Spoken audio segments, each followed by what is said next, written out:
नमस्कार, मी पंडित निरंजन. अधिक ज्येष्ठ महिना चालू आहे. अशा ह्या पवित्र आणि विष्णुदेवाच्या आवडत्या महिन्यातील पौर्णिमेला करायची एक दुर्मिळ पूजाविधी सांगणार आहे. व्यापारात आणि घरात पैशाचा ओघ सुरू राहण्यासाठी आणि तो पैसा टिकण्यासाठी ह्या अधिक महिन्याच्या पौर्णिमेला एक दुर्मिळ पूजाविधी सांगणार आहे. ही पूजाविधी केल्याने तुमच्या पैशाचे संकट नक्कीच दूर होईल. ही पूजा पौर्णिमा काळातच सूर्यास्तानंतर करायची आहे. ह्या अधिक ज्येष्ठ महिन्याची पौर्णिमा 30 मे रोजी सकाळी 11:57 चालू होत आहे आणि 31 मे रोजी दुपारी 2:14 पर्यंत आहे. पौर्णिमेची रात्र फक्त शनिवारी 30 मे रोजी मिळत असल्यामुळे ह्या पूजेसाठी आपण शनिवार 30 मे हा दिवस निवडला आहे.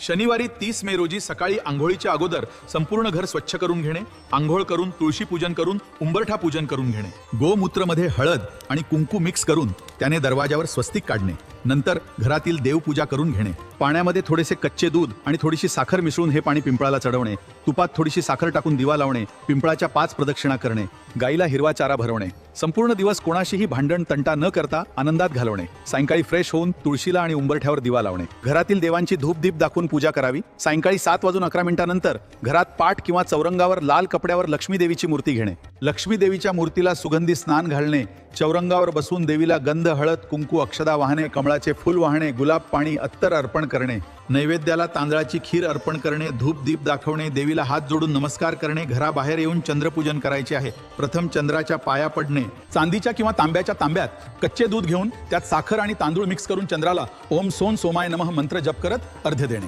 चंद्राला हळद कुंकू अक्षदा सफेद फूल वाहणे, धूप दीप दाखवणे, नैवेद्याला खीर किंवा खडी साखर दाखवणे, ओम सोन सोमाय नमः मंत्र 108 वेळा जपणे, चंद्रप्रकाशात एका लाल कपड्यावर 5 कमळगठ्ठे, छोटी 5 लेकूरवाळी हळद, 5 लवंग, थोडेसे केशर, थोडेसे धणे आणि 5 वेलची, फक्त वेलचीला हळद आणि कुंकू लावणे, थोडासा पारा घेणे, हे सर्व साहित्य चंद्राला दाखवून घरी घेऊन येणे.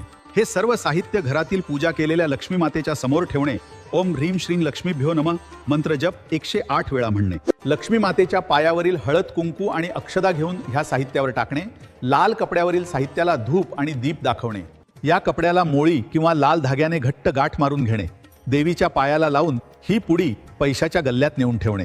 ह्या लक्ष्मी पोटलीला दररोज सकाळ संध्याकाळ धूप दीप दाखवणे. ही पूजा करताना शक्यतो पांढरेच कपडे धारण करावे. ही धनाची पुडी म्हणजेच लक्ष्मी पोटली घरी आणि व्यवसायाच्या ठिकाणी अशी दोन्ही ठिकाणी ठेवू शकता. फक्त पुडी बनविताना साहित्य मात्र डबल घ्यावे. ही लक्ष्मी पोटली गल्ल्यात ठेवल्याने तुमच्या घरी किंवा धंद्यात लक्ष्मीची कृपा सदैव आणि अबाधित राहील. त्यामुळे न चुकता ही पूजा करून धनाची पुडी बनवा. लक्षात ठेवा, अधिक महिन्याची ही पौर्णिमा जर चुकली तर हीच पौर्णिमा पुढे 3 वर्षांनी येणार आहे. तर चालून आलेल्या ह्या सुवर्ण संधीचा फायदा नक्की घ्या. तुम्हाला येणारा पुढील व्हिडिओ कोणत्या विषयावर बघायला आवडेल ते कमेंट करून नक्की सांगा. तुम्ही सांगितलेल्या विषयावर पुढील व्हिडिओ नक्की बनवू. तर भेटूया पुढील भागात.